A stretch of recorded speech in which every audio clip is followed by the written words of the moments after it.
ضربات رو هم خوب میزنه. خود حسن‌زاده میکاره با پایش پر قدرت و خطرناک. حسن‌زاده میکاره یه بار دیگه برای اسماعیل پور و توپی که خیمنز روش تاثیر میذاره و بالاخره هم میگیرتش. کار دنبال شده همه سری تیم ایران. یه پاس برای حسن‌زاده و یه برخورد دروازه‌بان.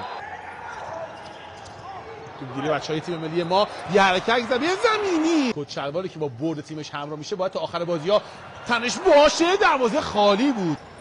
بلند میفرسته یه حرکت از زمین ایران. صمیمی یه حرکت زمین که زمین میشه توی دروازه.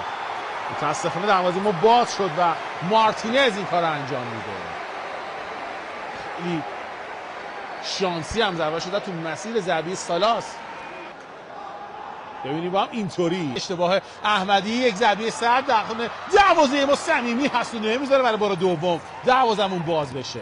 یه حرکت یه موقعیت ایران گل مساوی رو میتونه بزنه. اسماعیل پور این کار از اول راه رو توی دروازه. یه گل قشنگ و همچین خوشگل بهشون زدیم. قشنگ تو روی پاش سوار شد. کیف میکنیم با هم. رفتیم گوشه دروازه.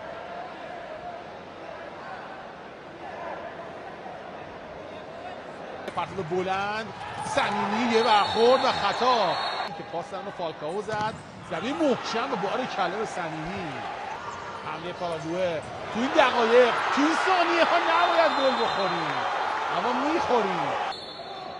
دروازه رو نجات میده. پا رو گذاشت دستم گذاشت و بالاخره دروازه ما باز شد. بازی 2-1 میشه. یه حرکت جاوید اسماعیل پور و حالا گل دوم.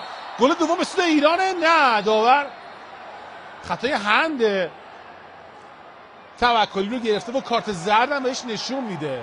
با هم میبینیم اسماعیل پور فرستاد تو دست خیمنز. خب دست توکلی هم خورد.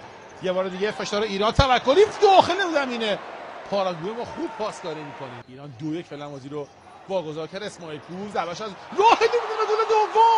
گل دوم جاوید دروازه رو باز کرد. اسماعیل پور یه پاس جاوید حمله سریع بچه‌های ایران باید پاس بدن. طیبی زاویه اونجا بسته میشه در دهانه دروازه. کشاورز و تو به تیر دروازه خورد. حالا ضد حمله پاراگوئه گل نخوریم و بارکلا به صمیمی. آخ چرا ما این توپا رو گل نمی‌کنیم و خیالمون راحت نمیشه. با هم می‌بینیم زمین محکم کشاورز رو. کاظمی روی پای راستشه. یه موقعیت عالی قدر. بازی که 2-2 مساویه. زمین زیبا و توپی که به تیر دروازه خورد. با هم می‌بینیم صحنه آهسته. طیبی سنگ سفیدی گل سوم. نه فرهاد توپ میخواد. توکلی میزنه. خیمنز ضربه‌اش رو برمیگردونه. یه پامینوز خود فرهاد.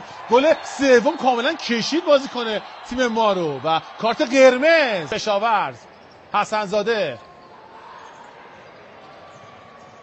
یه بار دیگه موقع به گل سوم جاوید.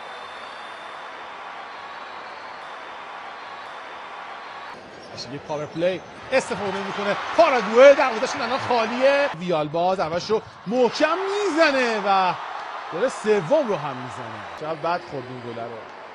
از بین پای صمیمی توپ رد شد. چه ریسکی هم میکنه اونجا. 41 ثانیه و باریکلا صمیمی. توکلی میکارن حسن‌زاده جاوید و ضربه‌شو فنی میزنه و دروازه‌بان.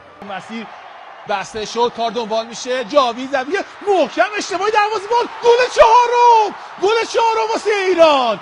با هم میبینیم صحنه آهسته. 4 نفر جا موندن. کار دنبال شد نتونست دفاع توپو دور کنه. باریکلا جاوید که اونجا توپو ول نکرد.